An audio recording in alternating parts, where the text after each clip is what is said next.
આફ્રિકાના કેટલાક દેશોમાં હાહાકાર મચાવી સમગ્ર વિશ્વમાં ચિંતા પ્રસરાવનારા ઇબોલાને લઈ અને રાજ્ય સરકાર એ સતર્ક છે।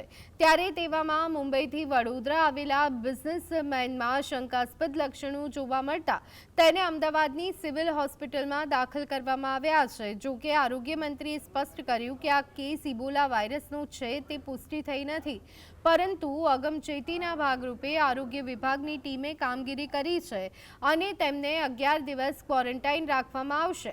આરોગ્ય મંત્રી આ અંગે આરોગ્ય રાજ્યમંત્રી પ્રફુલ પાનસેરિયાએ જણાવ્યું કે ભારત કે ગુજરાતમાં એક પણ ઇબોલા કેસ નોંધાયો નથી, પરંતુ આપણે ચોકસાઈ રાખી રહ્યા છીએ।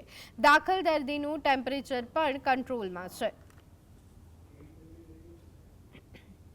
બિઝનેસમેન બરોડા એમને તાવ આવતો હોય એવું જણાતા અમદાવાદ સિવિલ હોસ્પિટલમાં અલાયદો હોડ કરેલો છે, એમાં દાખલ કરવામાં આવ્યા છે।